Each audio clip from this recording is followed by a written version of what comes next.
Olá, boa noite, a paz do Senhor a todos. Deus venha abençoar a todos nós, como nós havíamos combinado, né? Hoje, dia 9/12, a partir das 20 horas, estaremos fazendo essa live, essa última live desse ano, com um tema, um versículo, aliás, muito importante da Bíblia Sagrada.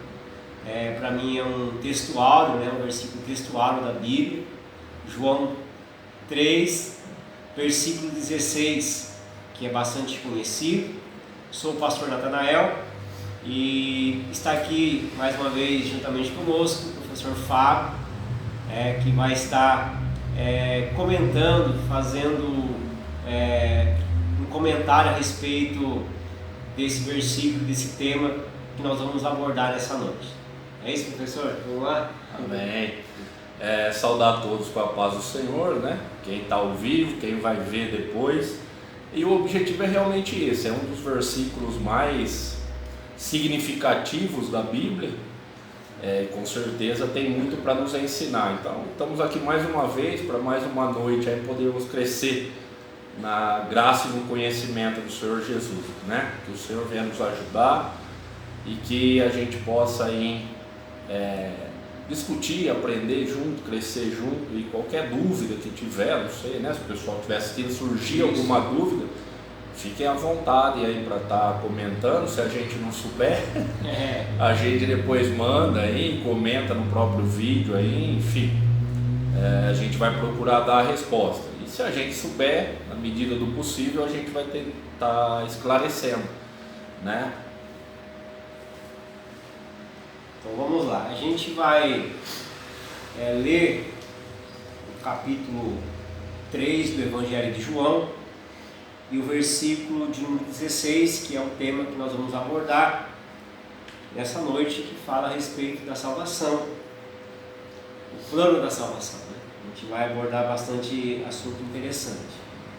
Então o texto da Bíblia Sagrada diz assim: porque Deus amou o mundo de tal maneira que deu o seu Filho unigênito, para que todo aquele que nele crê não pereça, mas tenha a vida eterna. Deus, Ele amou o mundo de uma tal maneira. Nós olhamos para esse versículo e nós vemos coração de Deus, o seu imenso amor para com toda a humanidade, né? Deus, Ele demonstra aqui seu imenso amor, e através desse amor, desse imenso amor, Ele alcança a todo mundo, todas as pessoas, e Ele deu o seu próprio Filho como oferenda na cruz por nossos pecados. E quando a gente vê que Ele entregou, que Ele deu o seu Filho, o seu unigênito, nós vemos então que a expiação, ela procede, né, do coração amoroso de Deus, e não foi algo que Ele foi obrigado a fazer, né? Ele fez pelo seu imenso amor. Amém? Esse versículo, se nós cristãos conseguíssemos compreender plenamente esse versículo específico, a gente já conseguiria entender muita coisa desse plano divino para o ser humano, né? Inicialmente, como o pastor leu aí, né? É Deus quem proporciona isso, né? Deus amou, porque Deus amou, né? Então a origem desse plano de salvação é Deus quem concede, é Deus, parte dele. O ser humano não teria como alcançar a salvação, enfim. Depois a gente vai entrar na parte do porquê Jesus precisou morrer na cruz, mas inicialmente a gente já pode falar que tudo partiu de Deus, tudo foi um propósito de Deus, um plano de Deus, né? Até se o pastor puder ler para a gente aí 2 Coríntios 5,18, a gente vai ver exatamente isso, né? Que é Deus quem realmente resolve nos salvar, né? Trazer alguma forma para que a gente possa então alcançar salvação, a origem. Por favor, lê para a gente. 5,18, pastor. 5:18. Isso, lê para nós, por favor. Tudo isso provém de Deus, que nos reconciliou consigo mesmo por Jesus Cristo e nos deu o ministério da reconciliação. Aí está falando de um tema de reconciliação. Acho que depois, mais para frente, a gente vai entrar mais especificamente.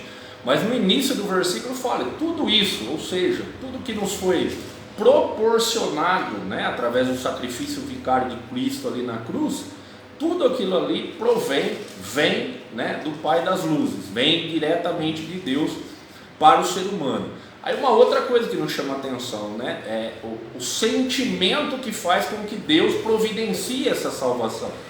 Porque o pastor já comentou, né, ele não tinha obrigação nenhuma.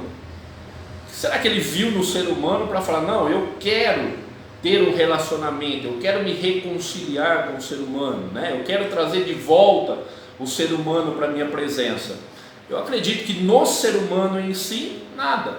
Só que como a Bíblia vai dizer que Deus ele não tem amor, Deus ele é o amor, né? Então esse sentimento sublime, né, é que move Deus para Deus então botar em execução através do seu Filho esse plano de salvação, né? E a gente vê que o amor é realmente o sentimento que vai fazer toda a diferença na vida do cristão, né?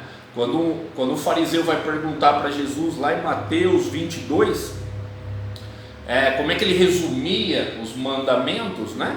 É uma passagem bem conhecida. Jesus vai falar, olha, o primeiro é amar Deus sobre todas as coisas, o segundo, que é semelhante, é amar o teu próximo. Aí está cumprindo toda a lei e todos os profetas. Ou seja, quando a gente ama, a gente não quer o mal de ninguém, a gente vai procurar fazer o bem, a gente vai querer que a pessoa, né, desfrute do melhor, a gente não vai querer tirar vantagem, a gente não vai...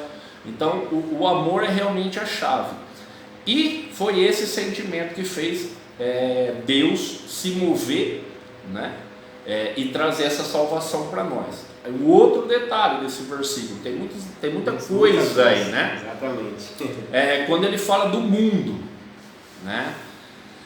E aqui começa um grande debate teológico, né? Esse mundo, a salvação estaria disponível para todas as pessoas? Ou será que seria somente, né, como defende uma corrente aí muito conhecida, que seria somente para quem foi eleito, né? Quem já desde lá de antes, né, Deus já tinha elegido para a salvação. Então, será que Deus morreu somente por alguns? Quando a gente vê aí essa questão de mundo, a gente vê o alcance da salvação. E eu, particularmente, eu não consigo enxergar um Deus que proporcionaria salvação para uns e não para outros, né? Que critério ele ia usar? Tudo bem, né? Deus ele é soberano, ótimo, com toda certeza ele é, mas o fato de ele disponibilizar isso para todos os seres humanos e o ser humano ter a escolha de aceitar isso ou não tira a soberania de Deus. De forma nenhuma, né? Eu estava imaginando outro dia, alguém pode pegar lá no supermercado e fazer uma promoção. Ele pega um produto, ele coloca lá de forma gratuita esse produto exposto ali, para que todo mundo que passe por ali veja que aquilo está sendo oferecido gratuitamente. Aí assim, a pessoa não participou de nada na produção daquele produto, ela não fez nada, não foi ela que decidiu o preço que ia colocar ou deixar de colocar, não foi ela que decidiu qual eram os benefícios que aquele produto iria trazer para a vida dela se ela levar para casa. Então, não tira nada de quem produziu. Agora, se eu não pegar lá na prateleira e não levar para minha casa, ficou ali, estava disponível, eu não participei de nada, não contribuí com nada para aquilo, mas eu preciso pegar aquilo lá e levar. É por isso que a Bíblia vai dizer que, assim, o homem não tem participação na conquista da salvação. Deus, através do seu Filho, conquistou isso para a gente. Só que nós precisamos aceitar isso. Eu tenho que querer isso.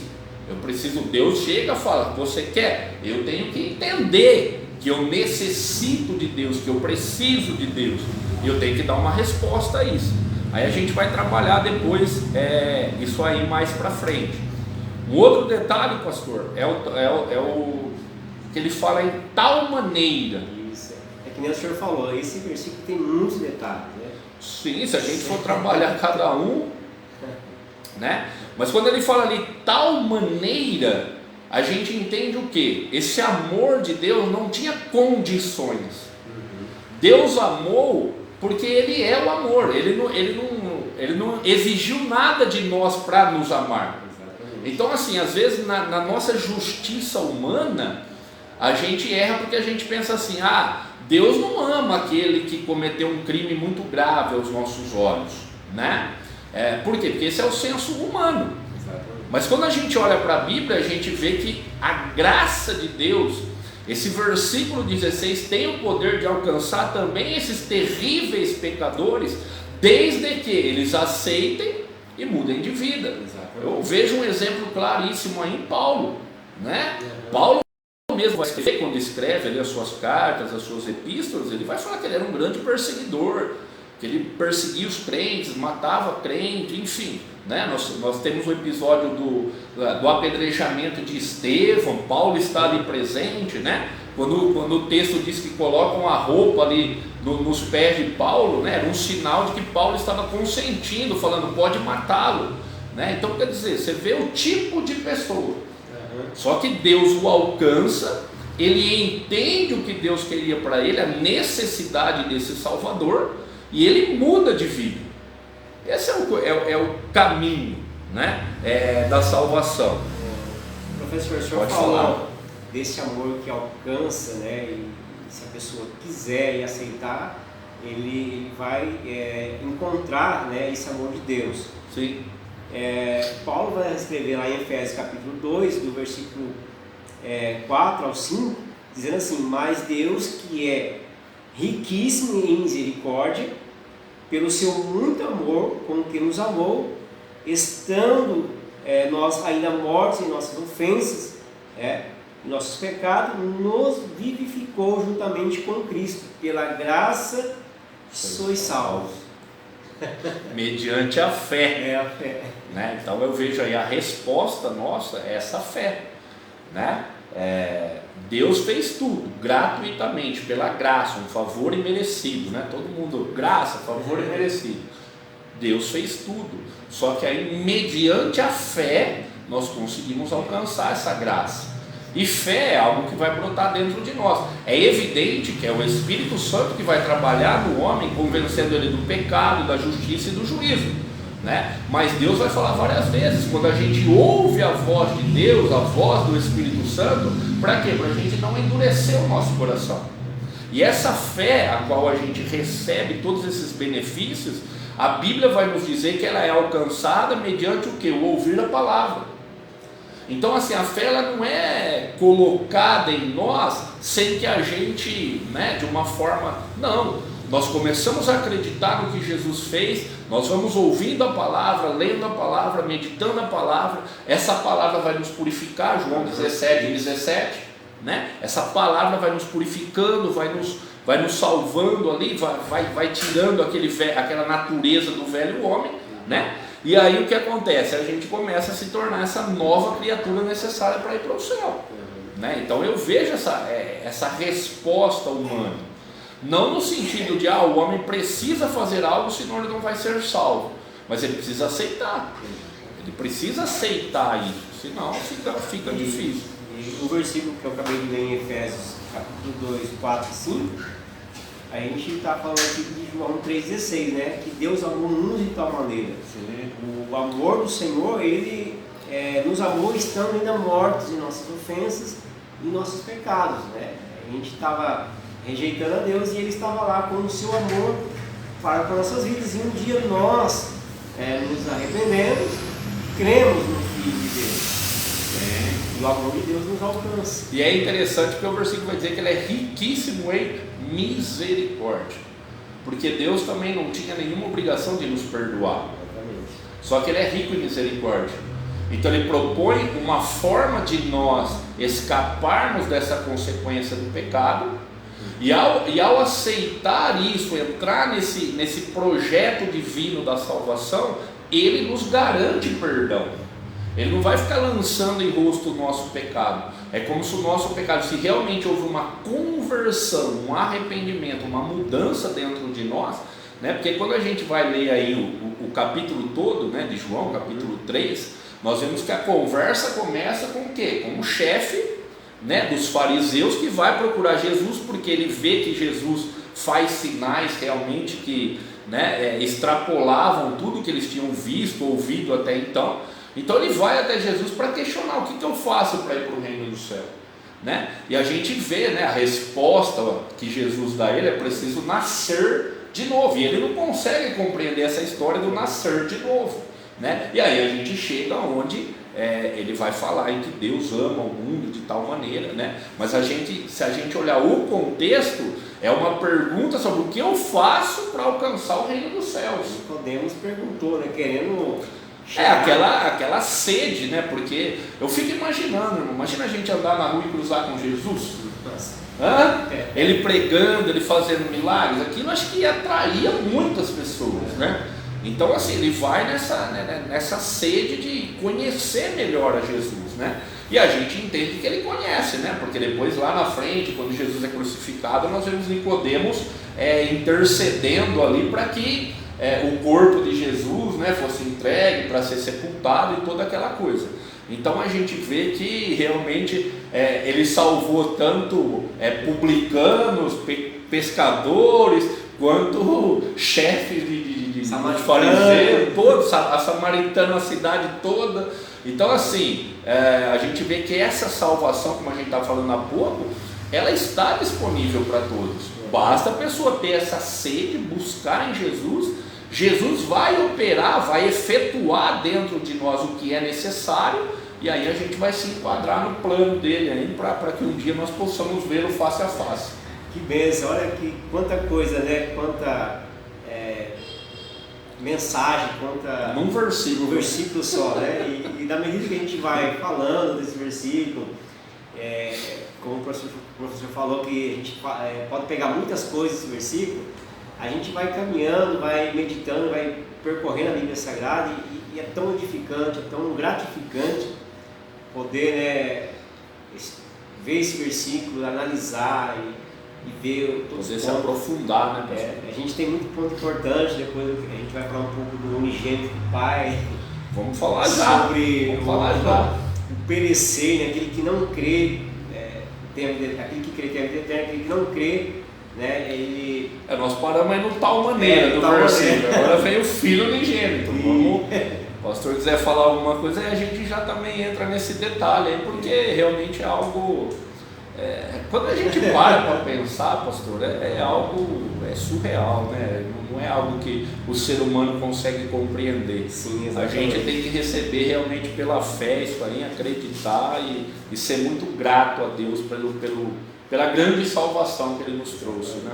Então vamos falar sobre o unigênito. Vamos lá, unigênito. Como a gente vê aqui no capítulo 3 de João, versículo 16, que fala do unigênito, também a gente vê no mesmo livro, né, mesmo Evangelho de João, capítulo 1, versículo 14, vai dizer que o Verbo se fez carne e habitou entre nós, e vimos a sua glória como a glória do unigênito do Pai, cheio de graça e de verdade.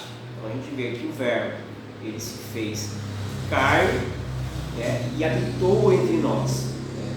O eterno, Cristo, o eterno Deus, né? O Verbo, né? O Logos, que João vem falar em 1:1, né? Capítulo 1, verso 1, ele vai falar de Deus, era o Verbo, Deus estava com Deus no princípio, tudo que foi criado foi através dele, enfim, né? E aí ele vem trabalhando essa ideia de que o Verbo encarnou-se e habitou no meio de nós, né? E aí a gente viu essa glória, porque unigênito é único em gênero, né? Ele é o próprio Deus, ele é a segunda pessoa da Trindade, né? Ele é o próprio Deus. Então assim, Deus teve outros filhos? Sim. Né? O pastor leu o verso 14, se nós lermos o verso 12, lê para nós aí 1:12, que fala de João, Evangelho de João 1:12. Mas a todos quantos o receberam, deu-lhes o poder de serem feitos filhos de Deus, aos que crê no seu nome. Tá vendo? Há um ditado aí no mundo, né, pastor, que fala assim: eu também sou filho de Deus. Infelizmente, biblicamente não tem como sustentar isso, né? Biblicamente, quem são os filhos de Deus? Aqueles que recebem Jesus, né, como seu único suficiente Salvador. Aqueles que recebem Jesus ganham o direito, né, o poder de serem feitos filhos, né? Nós somos adotados, né? Nós não somos filhos do mesmo gênero de Jesus, né, que é o próprio Deus, mas nós somos adotados, né? Nós somos filhos adotados porque através de Jesus nós aceitamos isso, aceitamos fazer parte dessa família, né, divina. Então assim, é nesse sentido que fala de unigênito, né? É único em gênero. E pelo fato dele ser único, e foi o único que foi até o final, foi até a cruz, né? Como vai dizer Filipenses 2, ali pelo verso 9, 10, 11, né? Que vai falar que ele foi obediente até o final, morte de cruz, aí Deus o exaltou soberanamente. Então quer dizer, pelo fato dele ter cumprido esse versículo 16, Jesus vem cumprir o plano de salvação, vem morrer na cruz no nosso lugar. Ele teve o direito de se tornar o quê? O único intermediador entre nós e Deus, o tal do sumo sacerdote perfeito, porque o Antigo Testamento tinha o sumo sacerdote que fazia intervenção entre o povo e Deus, mas ele morria, aí vinha outra, aí o tempo passava, aí ele também tinha que expiar os seus próprios pecados. Aí vem Jesus, perfeito, em tudo tentado, né, como qualquer ser humano, mas diferente de nós. Por quê? Porque ele passou por aqui sem pecado, né? E ele se faz então esse único intercessor. Está lá em 1 Timóteo 2,5. Só tem um mediador entre Deus e os homens, Jesus, homem. Quando ele vem aí no capítulo 1 de João, aí no verso 14, esse verbo, ele encarna, a encarnação, o fato dele ter se tornado humano e pagado esse preço por nós, lhe deu o direito de ser o único intermediador. Por quê? Porque ele é humano, né, que é um dos grandes mistérios do cristianismo, né? Ele é 100% humano, mas não deixou de ser 100% Deus. Então esse unigênito é nesse sentido aí, tá? Se o senhor tiver mais alguma coisa. Não, então o que o senhor acabou de mencionar aqui, acabou de falar, né, a respeito do unigênito do Pai, é totalmente contrário a alguns pensamentos que vê nesses versículos que a gente acabou de ler, João 3,16, que ele fala do unigênito, e João 1,14 também fala do unigênito do Pai, vimos a glória do unigênito do Pai. Como se ele fosse o primeiro. Como se fosse uma primeira criatura, né, que Deus foi criado também, mas pelo contrário, né? O versículo 1 do capítulo 1 deixa isso muito claro, né? Ele já estava com Deus desde o princípio. Quando a gente vai para Gênesis 1:1, quando vai dizer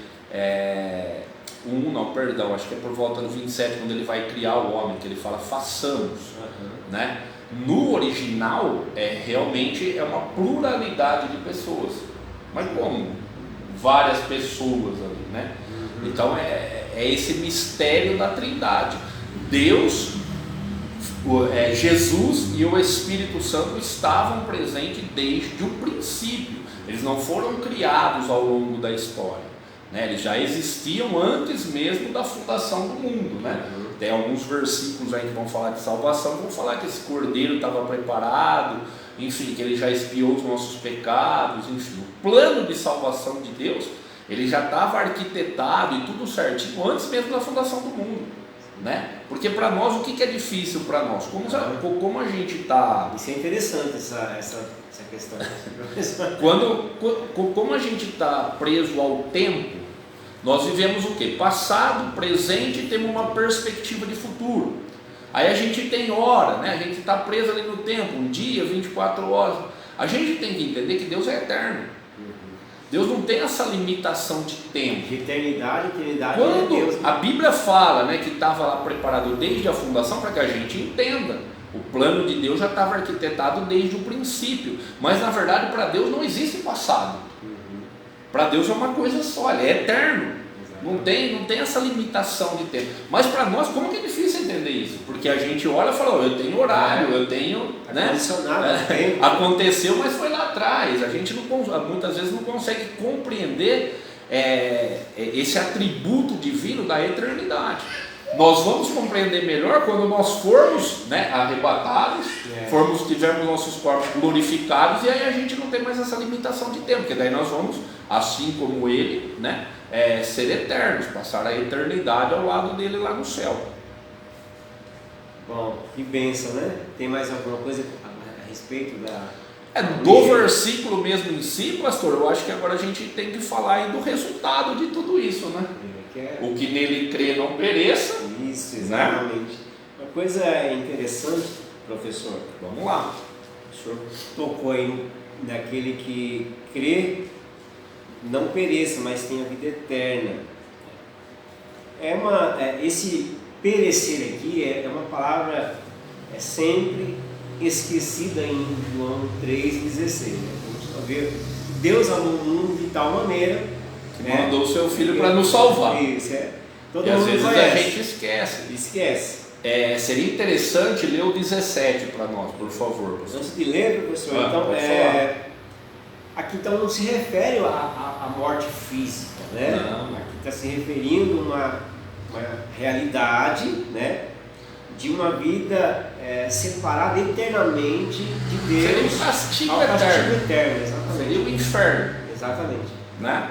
Então assim, o 17, por favor, só para eu...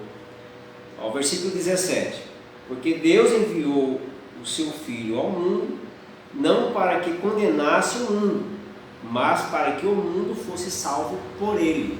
Por que eu pedi para ler isso aí, pastor? Tem muita gente que pensa assim, né? Para tentar justificar essa questão do perecer. Deus é amor, o versículo está falando. Como é que um Deus amoroso, né, um Deus que fez tudo isso para nos salvar, vai lançar alguém ao inferno? Vai deixar que alguém pereça? E na verdade o que a gente tem que entender? O 17 vai dizer que Deus não veio para condenar, Ele veio para salvar. Ou seja, o mundo já está condenado. O mundo já está condenado. Por quê? Porque pecaram lá atrás. A queda, Gênesis 3. Houve a queda, houve o pecado, houve o distanciamento de Deus, houve a ruptura de Deus, né, do relacionamento de Deus e o homem. Então, Jesus veio para quê? Para nos reconciliar. Salvo engano, 2 Coríntios 5,19, pastor. Essa questão da reconciliação em Jesus Cristo, isso aí é muito lindo. Isso aí é algo fantástico que Jesus nos proporciona através da sua morte. 5,19? Isso aí mesmo. 2 Coríntios 5,19 diz assim, Paulo escrevendo: isto é, Deus estava em Cristo, reconciliando consigo o mundo, não lhes imputando os seus pecados, e pôs em nós a palavra da reconciliação. Está aí. O mundo, todos pecaram, né? Romanos vai dizer isso aí, né? Não sei se é 3,23 ou 3,23. Todos pecaram. Foram afastados da glória, da presença. Isaías 59,2 vai dizer, né? Os pecados, as iniquidades fazem divisão entre o povo e Deus. Então quer dizer, todo mundo estava condenado. Aí Deus vem, por amor, como a gente leu em 3,16 de João, e Ele envia o seu Filho para morrer. Para quê? Para que a gente saia desse estado, para que a gente não pereça, a gente não seja condenado. Exatamente. Mas que a gente tenha o quê? Vida eterna, né? Que é o final do verso 16, né? Para que não pereça, mas tenha a vida eterna. Olha que coisa importante, né? A vida eterna é uma dádiva de Deus, né? Deus, Ele outorga, Deus, Ele dá ao homem, né? A gente tem que vida entender. Eterna, também ele se nasce de novo, né? Precisa nascer de novo. Mas assim, você vê, Deus tinha, o homem não estava sujeito à morte física. quando ele é criado. O pecado faz com que a morte entre. O salário do pecado é a morte. Mas o dom gratuito de Deus é o quê? A vida eterna em Cristo Jesus. Olha que coisa linda. Maravilhosa. Quer dizer, então o ser humano, quando peca, ele se afasta de Deus e aí ele deixa de ser eterno. Ele começa a ficar sujeito ao quê? Ao envelhecimento, começa a surgir doenças, né? A gente olha no começo da Bíblia, as pessoas viviam 700, 800 anos, porque realmente o pecado ainda não estava totalmente enraizado. Mas as pessoas viviam um pouco mais. Hoje a gente vê tudo, acabamos de passar uma pandemia mundial, então as coisas vão assim, humanamente olhando, as coisas vão piorando. Por quê? Por causa do pecado. Então quando a gente olha para o sacrifício de Cristo na cruz, ele nos tira dessa condição. A gente não tem mais que temer a morte. Mesmo que esteja morto, vai viver, né? Paulo vai dizer para a igreja de Corinto, esse é o fundamento do cristianismo, né? No capítulo 15, os coríntios lá, eles estavam duvidando da ressurreição. Eles achavam que não havia. E aí Paulo dá uma explicação extraordinária no capítulo 15 de 1 Coríntios, falando acerca da ressurreição. Se a gente não crê que ressuscitou, o que a gente está fazendo? Vã a nossa fé, né? Por quê? Exatamente. Por quê? Porque nós estamos todos, salvos ou não salvos, a adoecermos, a envelhecermos e a morrermos. Então, todos nós estamos, né? Tem uma teologia aí que diz que Deus levou toda a enfermidade e não pode nem pegar resfriado, né? Mas não existe isso biblicamente, né? Enquanto nós estamos aqui no mundo, a gente padece as coisas do mundo. Mas onde é que está a nossa esperança? Em Cristo. Então, se nós cremos que Cristo ressuscitou, essa é a nossa esperança. Que nós também naquele grande dia, nós vamos ressuscitar. Ele vai terminar o capítulo 5 dizendo, né? Num abrir e fechar de olhos, corpos glorificados. Irmão, você começa a ler isso aí, irmão, você não tem como abandonar o Evangelho. Sim. Porque é algo tão maravilhoso que Deus tem preparado para nós, né? Um dia me perguntaram, mas e se a Bíblia estiver errada? Eu falei, diz algum forte. Irmão, falaram assim, mas se a Bíblia estiver errada? Se a Bíblia estiver errada, irmão, eu não fiz mal para ninguém. Eu procurei seguir a Bíblia, fazer o bem para as pessoas. Dano nenhum. Não vou sofrer dano nenhum. Mas aí eu voltei a pergunta, mas e se a Bíblia estiver certa? E aí a pessoa não buscou Jesus, não buscou mudar de vida, não buscou, né, uma santificação. Aí como é que fica? Tudo bem, se ela estiver errada, está errada, sei lá como é que vai ser depois daqui, né? Se eles vão voltar, se eles vai ficar indo, voltando, né? Enfim, tem teorias para tudo. E a gente tem que respeitar todo mundo, né? Mas assim, nós que cremos na Bíblia, nós temos que entender o quê? Para este mundo aqui, irmão, a gente vai passar aflições, vai ter sofrimento, vai ter dificuldade. Só que Paulo vai dizer, o que é nós passarmos um período de dificuldade na terra, que seja 70, 80 anos de dificuldade, comparado com a glória que em nós vai ser revelada quando o Filho voltar para buscar a sua igreja. Então assim, a gente tem que crer nisso, irmão, porque se a gente for olhar para as circunstâncias ao redor, a gente desanima, a gente fala, não dá, esse negócio de ser cristão. Eu ouço de algumas pessoas, infelizmente, que pararam na caminhada, falaram, eu estava na igreja, era uma luta, parece que eu saí da igreja. É duro incutir na mente das pessoas, mas a gente não tem que estar preocupado com aquilo. Lógico que a gente quer o melhor aqui. A gente não quer que os nossos parentes fiquem enfermos, a gente não quer passar dificuldade, né, financeira, a gente quer ter uma boa saúde, a gente quer isso. Mas o principal que nós temos que querer é o nascer de novo. Exatamente. Para quê? Para que naquele grande dia a gente possa ver o Senhor face a face. A regeneração, né, é uma doutrina muito importante, e aquele que não nascer de novo, ele não entrará no reino de Deus. É muito importante. A gente viu sobre primeiro o amor de Deus, né, amor o mundo de tal maneira. A gente comentou sobre o unigênito do Pai, e nós vimos agora sobre a questão do crer para não perecer. Para não perecer. Qual outro ponto, professor? Só antes da gente entrar aí nessa questão do pecado e da necessidade do Salvador, existe uma corrente doutrinária como a gente comentou aqui, né, que como é que um Deus amoroso vai lançar alguém no inferno eternamente. E aí eu queria ler 2 versículos, um no Antigo e um no Novo, que comprovam que se nós cremos numa vida eterna com Deus, vai haver também uma condenação eterna longe de Deus, né? O primeiro é Daniel 12:2. Se o pastor puder procurar isso aí, eu já vou procurando o outro aqui. Daniel 12:2.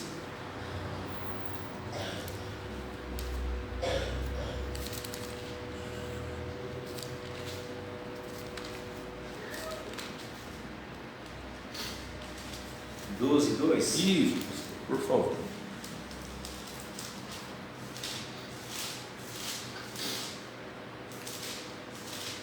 Vamos lá. Achamos. Vai demorar muito, né? Está entre Gênesis e Apocalipse. Daniel 12:2. 2. Isso, por favor. Diz assim: e muitos dos que dormem no pó da terra ressuscitarão, uns para a vida eterna e outros para a vergonha e desprezo eterno. Você vê que lá no Antigo Testamento, né, Daniel teve essas visões do final do tempo, né, muito conhecidas 70 semanas de Daniel, lá no capítulo 9. Ele já tinha essa noção de que todos vão ressuscitar. E aí ele vai dizer, um vai ressuscitar para a vida eterna e outros para desprezo, ou seja, Deus vai rejeitá-los. E o termo usado aí no eterno, tanto o desprezo eterno quanto a vida eterna, o termo eterno é o mesmo no hebraico. Então não tem como a gente falar que a vida eterna ao lado de Deus vai ser eterna realmente, e a condenação eterna não vai. Porque aqui no mesmo versículo, usando o mesmo termo, né? Um representa que é a eternidade e o outro representa que não é. Está bem claro aqui, né? Sim, e quer ver? Só para a gente, no Novo Testamento, Mateus 25:46, irão esses para o tormento eterno, mas os justos para a vida eterna. Nós sabemos que o Novo Testamento foi escrito em grego. O eterno aqui do tormento e o eterno da vida é o mesmo termo em grego. Então, se existe uma vida eterna, nós temos que entender, não para ficar com medo e servir a Deus por causa de fugir do inferno, porque não é esse o objetivo. A gente serve a Deus porque Ele fez esse grande sacrifício por nós, e a gente reconhece Ele como nosso Senhor e Salvador, não para de medo de ir para o inferno, mas só para as pessoas saberem. Jesus falou muito acerca do inferno, e as pessoas às vezes negligenciam isso, acham que não. Se a gente levar uma vida e não for para o céu, a gente, né, tem uma teoria aí do aniquilacionismo, né? Quer dizer, vai ser aniquilado, vai ser jogado no fogo, vai queimar ali, acabou a matéria, queimou-se a matéria, acabou. Só que a Bíblia não nos ensina isso. Tem outras passagens, né? Mas não é o objetivo aqui, mas só porque, como o 3,16 vai dizer, para que não pereça, mas tenha vida eterna, entender que esse perecer, se a gente não crer, também é eterno. Também é um tormento eterno, também é um desprezo eterno.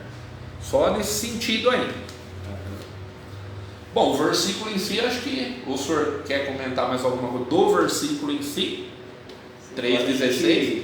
Pode falar. A gente viu os pontos importantes, né, que esse versículo ele tem nele, embutido nele. A gente viu então sobre o amor, o grande amor de Deus, que é riquíssimo em misericórdia, nos amou ainda estando nós mortos em nossas ofensas.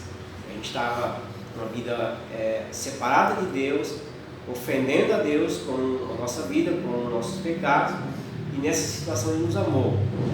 Foi algo muito importante, foi algo edificante. E sobre o unigênito, a gente viu então que totalmente contrário à ideia e o pensamento de que Cristo, em algum determinado momento, ele foi criado, a primeira criatura de Deus.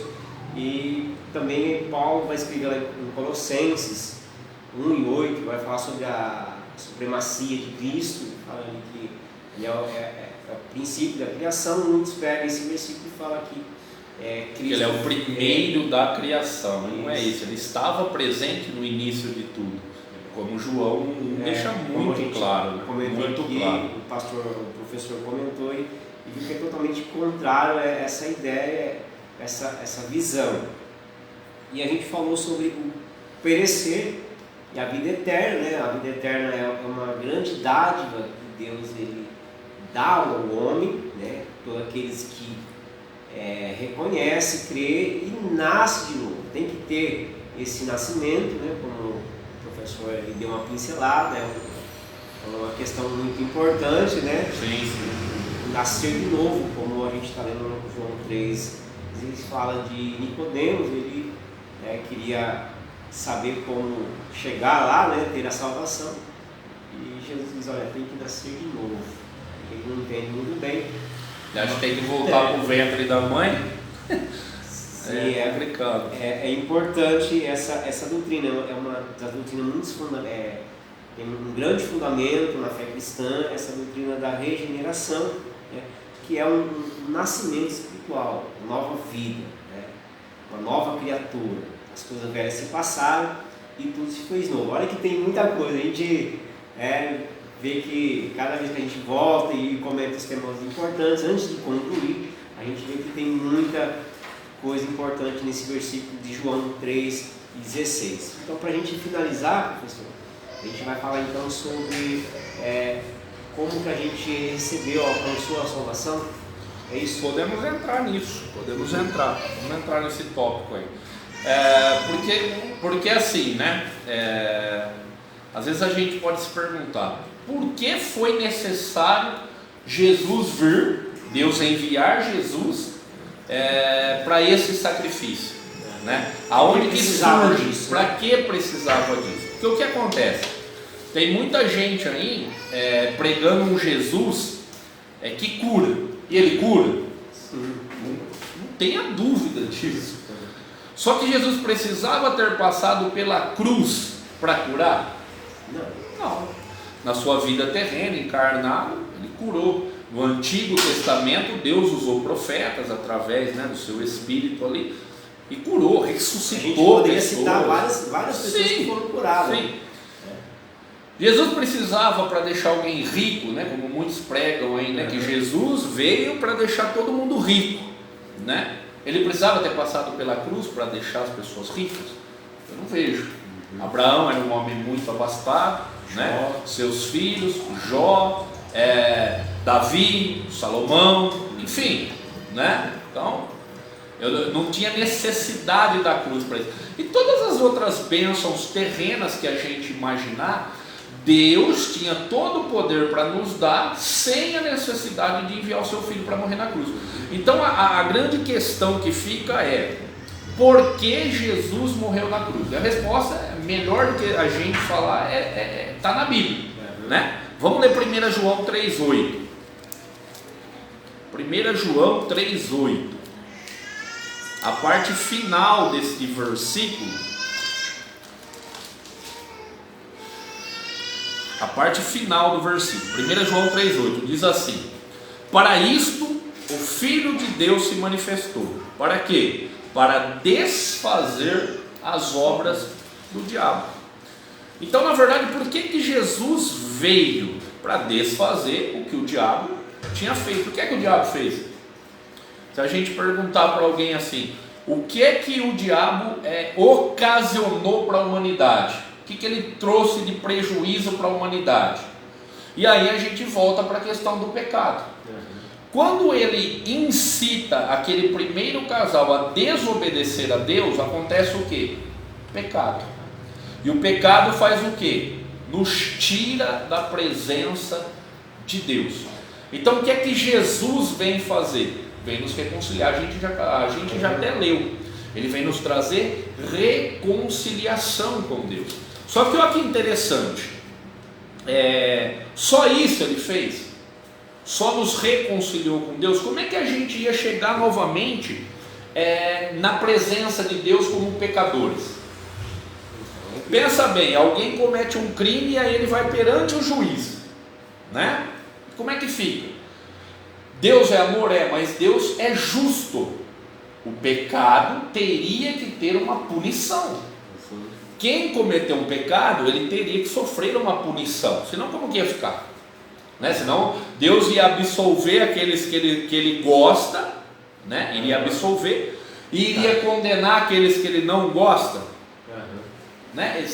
Seria meio que injusto, quer dizer, ele teria alguns que é mais querido e outros não. A gente acabou de falar, ele amou o mundo todo de uma mesma forma, né? Então assim, ele não faz acepção de pessoas, então ele tem que ter amado todos, né? E aí, reconciliou, o que mais que era necessário? Para a gente chegar então à remissão de pecados, que é o que a gente chama de perdão, de expiação. Como é que se expiava o pecado? Como é que era perdoado o pecado? Tanto no Antigo quanto no Novo. Vamos ler Hebreus 9:22, pastor. Vamos ler Hebreus 9:22. Ele vai dizer assim, ó, a parte final também: e sem derramamento de sangue não há remissão, ou seja, não há perdão de pecados. Então, por que Jesus precisou vir, né, o Filho unigênito foi enviado por Deus para nos dar a vida eterna, para nos tirar do perecimento, da condenação e nos levar para a vida eterna, para pagar os nossos pecados. Então ele paga os nossos pecados, era necessário isso daí, né? E aí a gente conquista, lê para nós por favor, pastor, Efésios 1:7.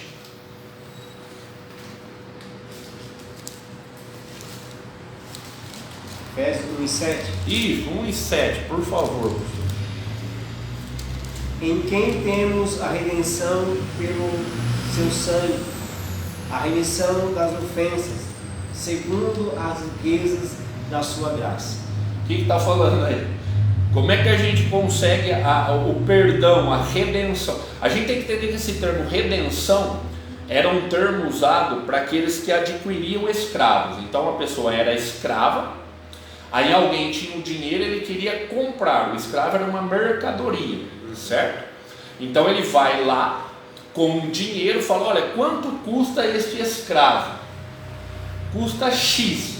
Então a pessoa pagava e ele então fazia esse termo redenção, ele tirava do antigo dono e trazia, comprava aquele escravo. Então ele podia libertar aquele escravo, como ele podia então deixar ele ser o senhor daquele escravo que ele tinha comprado, certo? E qual foi o preço que Jesus pagou? Vamos lá em 1 Pedro, Precioso sangue, né? 1 Pedro 1, o 18 e o 19, olha o que diz. 1 Pedro 1, 18 e 19: sabendo que não foi com coisas corruptíveis, como prata ou ouro, que fostes resgatados da vossa vã maneira de viver, que por tradição recebeis dos vossos pais, mas com o precioso sangue de Cristo, como de um cordeiro imaculado e incontaminado. Ou seja, nós precisávamos ter o perdão de pecados, correto? Para que nós saíssemos da escravidão do pecado, era necessário o quê? O pagamento de um resgate, de um preço. Jesus vem, a Bíblia vai dizer, seu sangue derramado na cruz, ele nos compra. Então, irmão, entenda, Jesus não morreu na cruz para não ficar gripado. Jesus morreu na cruz para nos purificar de todo o pecado, que é muito melhor do que não ficar resfriado. Só que estão pregando aí um Jesus que cura só fisicamente. Ele tem poder para isso? Tem. Mas o maior benefício que Jesus nos trouxe foi o problema na esfera espiritual, das coisas celestiais. Nós estávamos distante de Deus, Ele nos traz reconciliação. Nós estávamos sujos, manchados pelo pecado, e o salário do pecado é a morte. Aí Ele vem e paga com o seu sangue essa nossa morte, esse nosso pecado. Pedro fala que não foi com coisas corruptíveis, né? Prata ou ouro. Às vezes a pessoa dá tanta importância a ouro, riqueza, isso aí perece.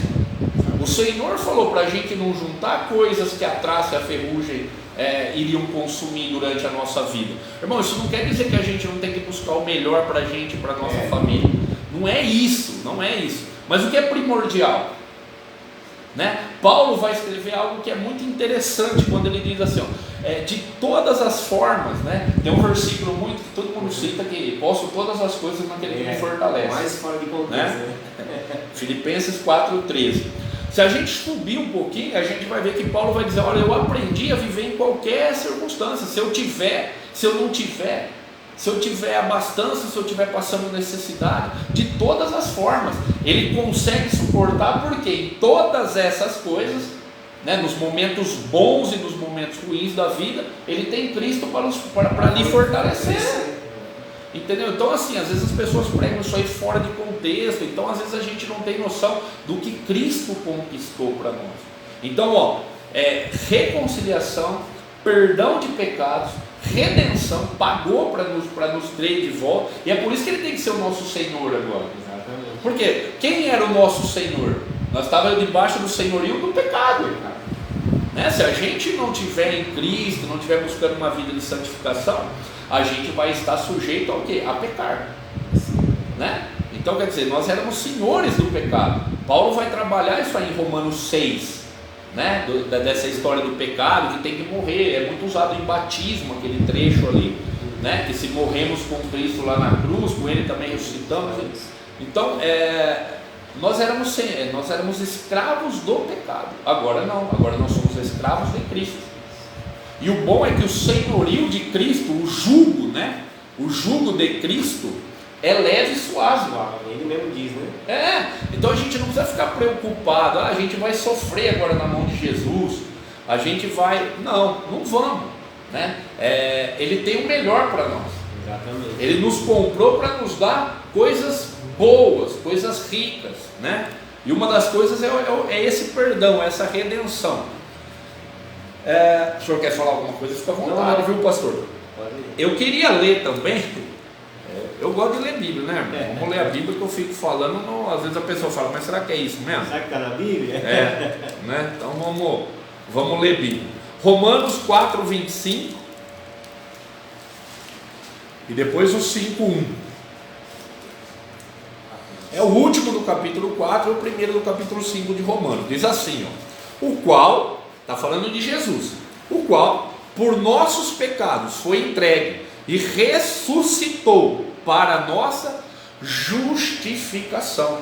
E daí vem o 5, verso 1: sendo, pois, justificados pela fé, temos paz com Deus. Versículo tremendo, hein? Por quem que a gente alcançou paz com Deus? Por nosso Senhor Jesus Cristo, né? O que é esse termo justificação? É um termo jurídico, né? Que era usado na Grécia para que alguém cometia um crime, ele sofria uma punição. Então, quando ele ganhava a justificação, é como se ele fosse absolvido do crime. Ele não tivesse mais que pagar por aquele crime. Ele deixava de ser um criminoso e passava a ser um inocente, um justo. E é isso que Jesus fez para nós. Quando ele morre e ressuscita, ele pagou o nosso pecado. E aí quer dizer, o preço do pecado, a condenação que nós deveríamos sofrer por causa do pecado, né? Pela fé, de novo, pela fé, através de Cristo Jesus, a gente recebe perdão, absolvição. A gente não vai ter mais que pagar por esse pecado. É um outro tema muito, né? Um outro termo que é muito usado em soteriologia, né? Que é a matéria que fala de salvação, que é essa questão da justificação, que é algo também que a gente não participou de nada. A gente viu aqui, Cristo morre, e quando ele ressuscita, ele justifica. Aí a gente vem pela fé e nos tornamos justos perante Deus. Professor, somente o imensurável amor de Deus, né, para com as nossas vidas, ele poderia nos levar, né, pecador, convertido uma condição, né, de justo, né, diante dele. Somente o imensurável amor de Deus que pode fazer isso. O versículo de João 3,16, a gente não conseguiu sair. Foi por amor. Foi por amor. A gente fala, comenta e volta. E aí tem um hino que diz, né? Porque Jesus me ama. Não sei. Eu não posso explicar, e não dá realmente para explicar, mas Ele é o amor. E Ele fez tudo isso por nós. E tudo isso está na prateleira. Sim. Basta a gente ali pela fé e pegar tudo isso, a gente vai desfrutar de todos esses benefícios. A salvação vem de Deus, né? Deus ele Sim. proveu a salvação para toda a humanidade através do seu grande amor, né? O tal amor. Você vê que Deus não faz nada pela metade, né, meus irmãos? Porque se Ele manda Cristo para pagar o pecado, mas essas outras coisas nós tivéssemos que lutar ou fazer algo para conquistar essas outras coisas, que nos dariam o direito de realmente sermos absolvidos de tudo e podermos estar com Deus na eternidade, se ficasse a nossa responsabilidade, a gente não ia conseguir. Então Ele providenciou tudo. Ele providenciou o cordeiro, o derramamento de sangue, o perdão do pecado, a remissão dos pecados, a redenção, a justificação. E aí um outro termo que a gente não falou, que é a regeneração, que é a necessidade do nascer de novo, que a gente falou alguma coisa. Mas é necessário o quê? Nascer de novo. E por fim a santificação, que é sem a qual ninguém verá. Aí é um detalhe que cabe a gente fazer uma observação. A gente falou a remissão de pecados, a redenção, justificação, regeneração, todas essas coisas. A hora que a gente fala Cristo na minha vida, aceito a Cristo pela fé, todas essas coisas operam em nós imediatamente. Tudo, né? Imediatamente a gente recebe esse pacote de bênçãos a hora que a gente aceita Jesus. Só que aí vem esse termo que o pastor falou, a santificação. E aí de novo eu vejo que uma participação humana não na conquista da salvação, mas na obrigação, né? Mas se fosse como se fosse uma manutenção. A salvação está ali, agora eu preciso cuidar dessa salvação. Eu preciso zelar desse presente que Deus me deu. Eu preciso cuidar bem disso para que isso não se estrague, não se perca. E isso se chama santificação. Só que, ó de novo, né? Se dependesse de nós nos santificarmos, a gente não ia conseguir. Não, ficou para o homem somente buscar agora, deixar o seu velho homem e começar a praticar o que Deus requer dele. A gente vê que a Bíblia vai falar que, além de ter feito tudo isso, nesse processo que nós buscamos diariamente de santificação, Ele nos deu alguém para nos ajudar, que é o Espírito Santo de Deus, né? A gente vê ali em Gálatas 5, do 16 em diante, as obras da carne, e depois ele vai no 22 falar das obras do Espírito. E aí ele vai falar que se a gente é espiritual, a gente tem que andar em Espírito. Ou seja, quem é que vai comandar a nossa vida a partir do momento em que nós aceitamos a Cristo? Não sou mais eu, né? Paulo vai dizer isso muito lindamente, né? Não vivo mais eu, mas Cristo vive em mim. Cristo vive o quê? Através do outro Paracletos que Ele enviar. Eu vou, mas não vou deixar vocês sozinhos. Quando ele fala do outro ali, é um outro da mesma espécie, do mesmo poder, da mesma essência, que é a terceira pessoa da Trindade. Então Jesus sobe, mas o Espírito Santo está conosco, e Ele nos ajuda nesse processo. Ele nos convence do pecado. Quando a gente vai fazer alguma coisa, vai tomar alguma decisão, o Espírito Santo, se a gente vive uma vida de intimidade com Deus, buscando a Deus, nós vamos ser acusados por nós mesmos. Não, isso aí não é para fazer, isso aí está errado, isso aí vai ferir a palavra de Deus, né? Não que a gente não vai errar mais. A própria Bíblia diz que nós vamos errar, e aí a gente tem um advogado perante Deus, que é Jesus Cristo, para interceder por nós. Só que a gente não pode mais viver, pastor, uma vida de pecado, né? As pessoas que pecam deliberadamente e não buscam uma mudança. É isso que o ser humano precisa evitar. Isso que é o processo de santificação. Eu quero ler 2 versículos aqui acerca da santificação. Um está em Hebreus 12:14, que é bem conhecido, né? Hebreus 12:14, que diz assim: segui a paz com todos e a santificação, sem a qual ninguém verá o Senhor. Então está aqui a importância da santificação para nós. A Bíblia nos diz que se a gente for uma pessoa contenciosa, uma pessoa, né, que vive em atrito com as outras pessoas, né? Se a gente não buscar essa paz e essa santificação, que é essa mudança nas atitudes nossas, a gente não vai ver o Senhor. Olha que triste. Imagina a gente saber, né? A gente saber que Cristo morreu na cruz, que Deus enviou o seu Filho por amor, para que a gente não perecesse, tivesse vida eterna, mas aí a gente continuasse vivendo a mesma vida. Aí a gente tem que perguntar, o que significou a morte de Cristo na cruz para nós, se a gente continua vivendo da mesma forma?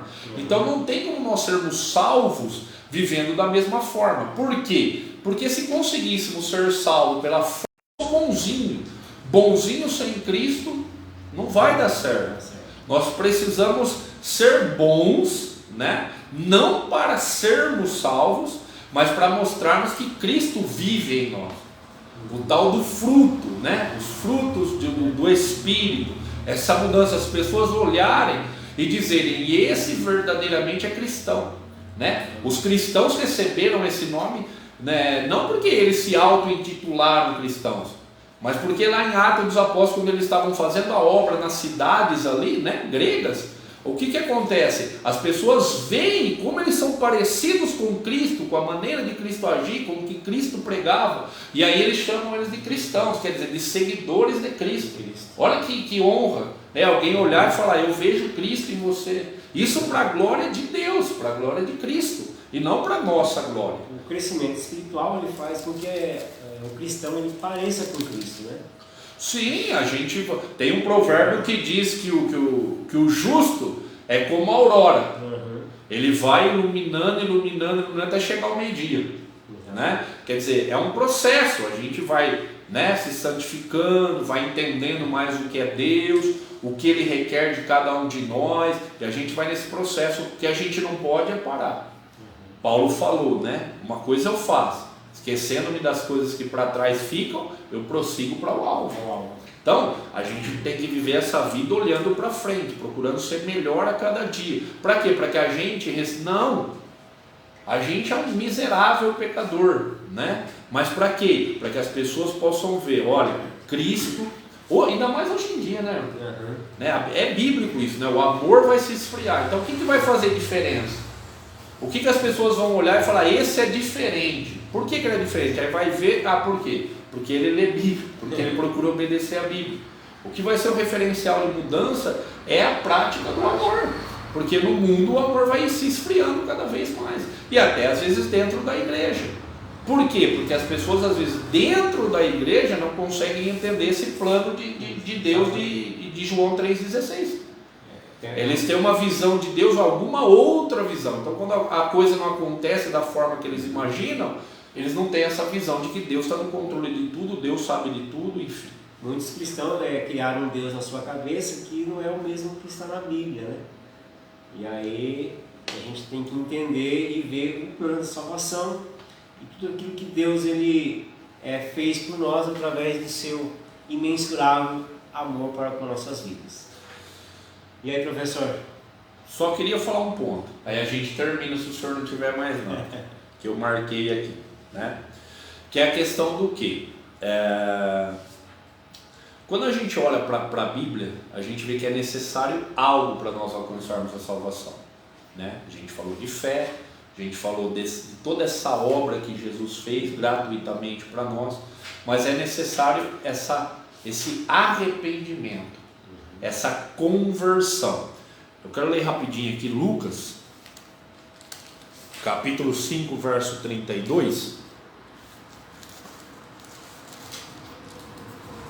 que vai dizer o seguinte: Jesus falando, eu não vim chamar os justos, mas sim os pecadores. Ao quê? Ao arrependimento. Aí a gente vai no 13:3 de Lucas, só para a gente entender esse objetivo da cruz.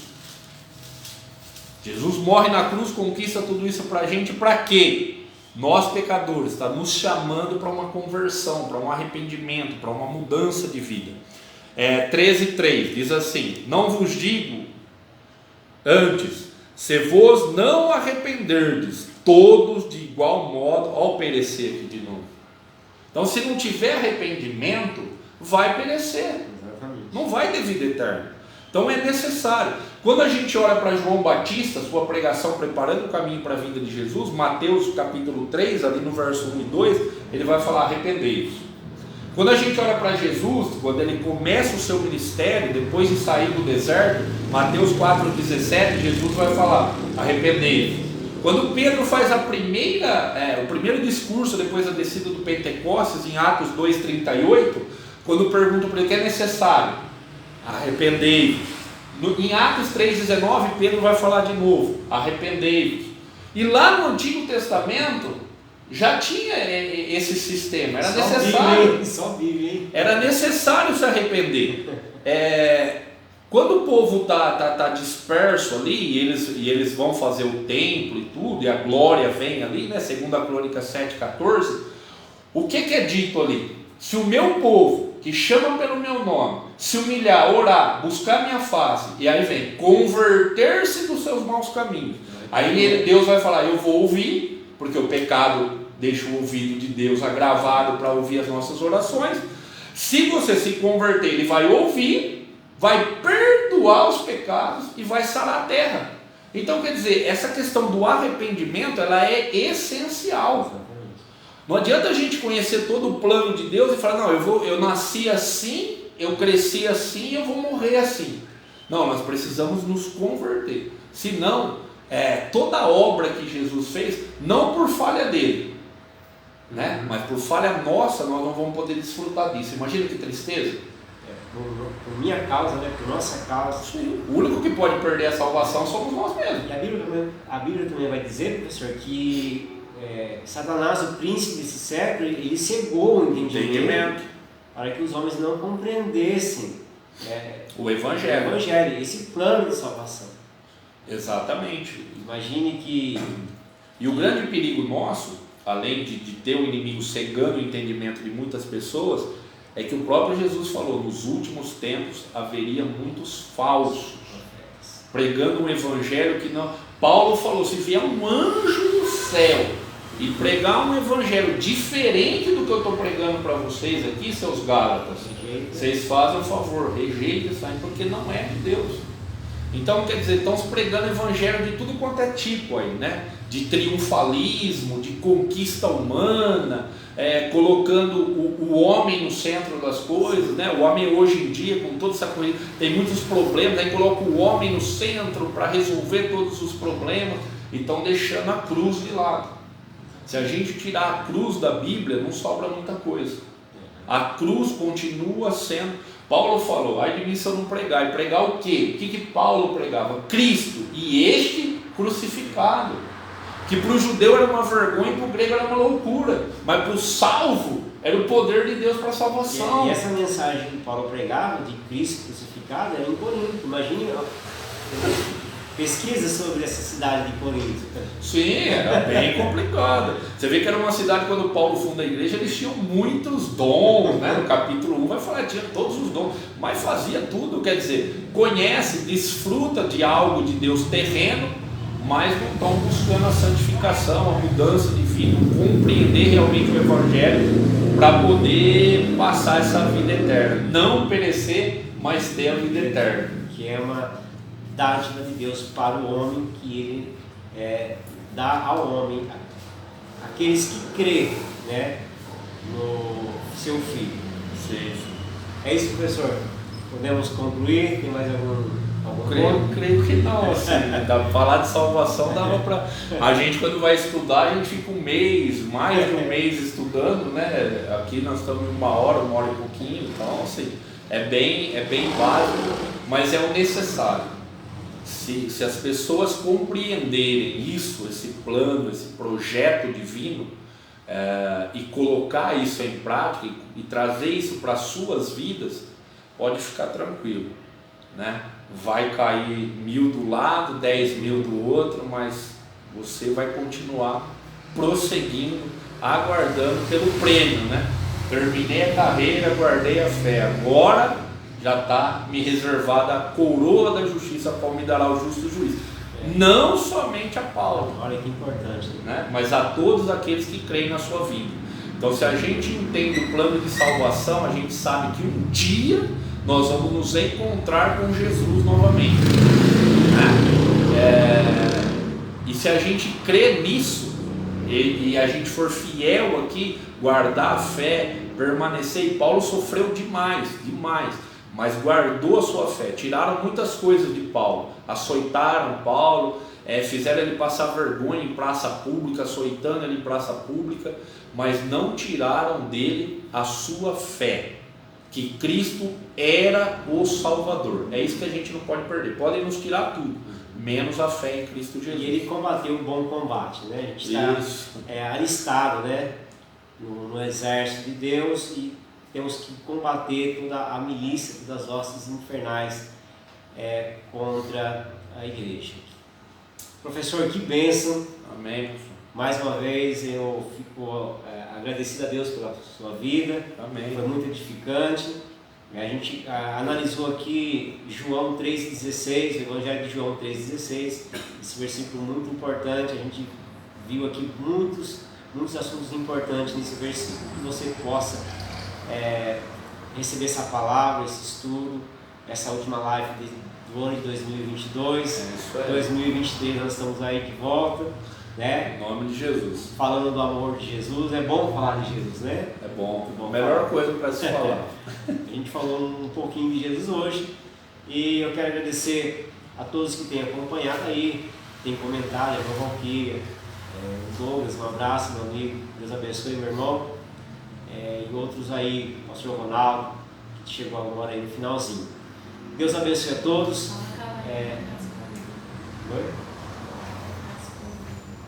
Essa live, essa transmissão vai ficar disponível.